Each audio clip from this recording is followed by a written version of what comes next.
Hi guys, welcome sa one of the best na 2-story townhouse here in Sampaloc area. So tara, last unit na tayo.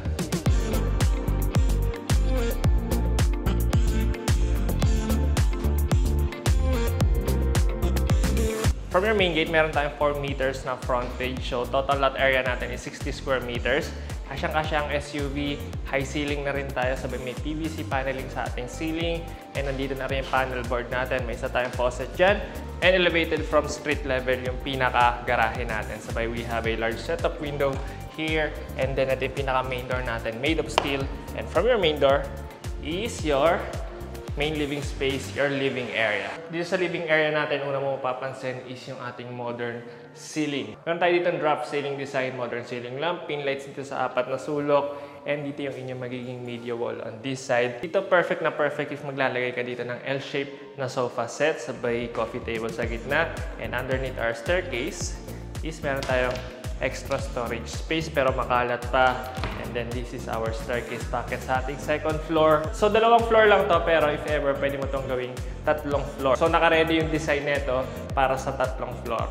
If ever naka-ready yung mga electrical natin tsaka yung mga tubo natin sa tubig para sa 3rd floor. Okay? So dito sa ilalim ng ating staircase, meron tayong full toilet and bath. Lubog siya, so hindi tayo tatama dito sa ating staircase. Spacious na rin yung pinaka-shower area natin, sa gitna yung toilet. May vanity cabinet tayo dito, floating, aluminum, and medicine cabinet on this side. Sabay may provision if ever na maglalagay ka ng heater or ng exhaust fan dito sa ilalim ng ating staircase. Okay, next up yung ating dining area and yung single wall layout kitchen natin. Napakaganda, napakapulido ng pagkakagawa ng ating mga cabinets dito sa cupboards. Glossy finish design na may gray color, sabay ito. Napakaganda yung napaka-glossy ng finish ng ating countertop. Tiles lang siya pero may marble finish design. Dual sink, may pull-out faucet tayo dyan, color block. Sabay top mount and pati dito. Lahat ng cabinets natin is soft close. Yan. Okay.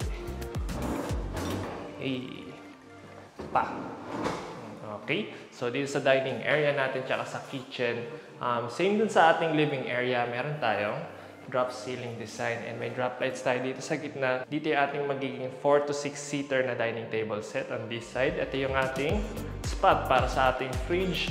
And if nag-a-ask kayo kung saan magbubutas ng cooktop, dito. And ito na yung abang natin sa range hood.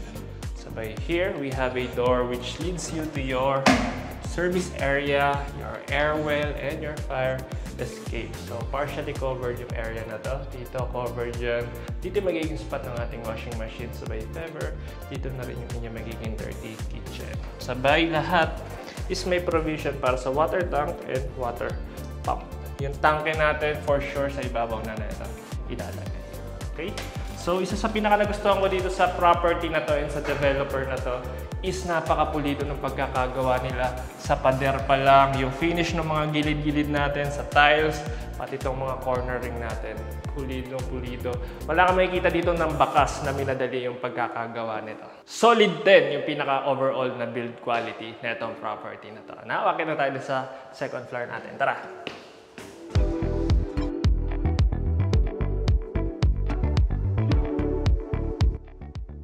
Dito sa staircase natin, kung mapapansin nyo, hindi sinagad tong kwarto na to. Para if ever na maglalagay tayo ng 3rd floor, hindi na tayo magbabakbak ng kwarto, dito na sa space na to, yung next natin na hagdan, paakyat. Okay? So, on this side, meron tayong isang common toilet and bath lang. So, 3 bedroom dito, then isa lang yung share na toilet and bath. So, ayan, meron tayo ditong single sink, wall-mounted siya, or floating. And medicine cabinet. Yung toilet natin dito, sabay shower area natin with shower set na color block na aluminum. Sabay if ever, dito na yung inyong magiging shower enclosure. Ayan. Malaki na rin yung pin light natin dyan. Ayan. And may provision na if ever maglalagay ka ng exhaust. This is your bedroom number 1. Pahaba siya, so 4 meters yung lapad natin. Itong ating built-in wardrobe, movable to. Depende pa sa inyo kung saan nyo gustong ilagay yan. So compared sa mga previous project nila, imbis na glossy finish na white, Ayan, naglagay na sila ng natural wood finish, sabay itong black dito sa ating mga handles. So ayan, madaming outlets, sabay provision para sa ating AC unit na window type, PVC paneling sa ceiling natin, and cold ceiling design sa magkabila. Sabay 4 na pin light, sabay modern ceiling design dito sa gitna. Here we have a solid aluminum frame na rin yung ginamit para dito sa ating sliding window, which opens up dito ating air well and itong ating fire escape. Flooring natin sa buong 3rd floor is wood-like tile design. Sabay dito sa gitna is meron pa tayong isa pang bedroom. This is your bedroom number 2. High ceiling tayo. Sabay may cove ceiling design, PVC paneling, sabay modern ceiling lamp. Ito yung provision para if ever na maglalagay tayo ng AC unit na split type. Perfect na perfect dito. Sabay ito, we have a sliding window which opens up dun sa ating staircase. So dito sa side na to yung pinakawalang natural na ventilation. So mag-aasa ka lang talaga dito sa ating split type na AC unit.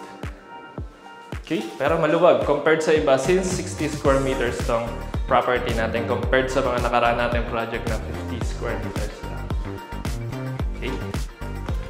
Now here is our bedroom number 3. Ito yung pinakamalaki, pinakamalapad.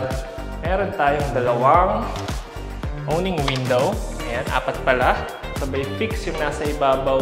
Yung glass na ginamit dito is reflective. So sa labas hindi ka kita dito during daytime. Sabay ito. 3 panel na yung pinaka built-in wardrobe natin. So mas malapad compared sa iba. And napakalaki rin ng cove ceiling design natin sa ceiling. Sabay modern ceiling lamp. Sabay provision para sa ating AC unit on this side. Okay? Dito may space ka if ever maglalagay ka ng vanity table. Sabay vanity mirror na lang rin dyan. So dito maski queen size bed or king size bed, hindi ka magkakaproblema sa lapad nito. So maski maglagay ka pa ng 2 side table sa gitna, okay na okay. Sabay dito yung entertainment wall natin. Ang tanong, gaano ba kahirap or gaano ba kasikip ang mga narrow street dito sa Sampaloc area? Tara, tingnan natin. So ito yung Maseda. Ayun yung Maseda. So sa likod lang yun ng Maseda, guys. Sobrang accessible na ito. Sabay ito yung dapitan mismo. Okay. So tara, try natin. So ito yung street natin. Gaano ba kahirap pumasok? Basic lang. Sanayan lang talaga, guys.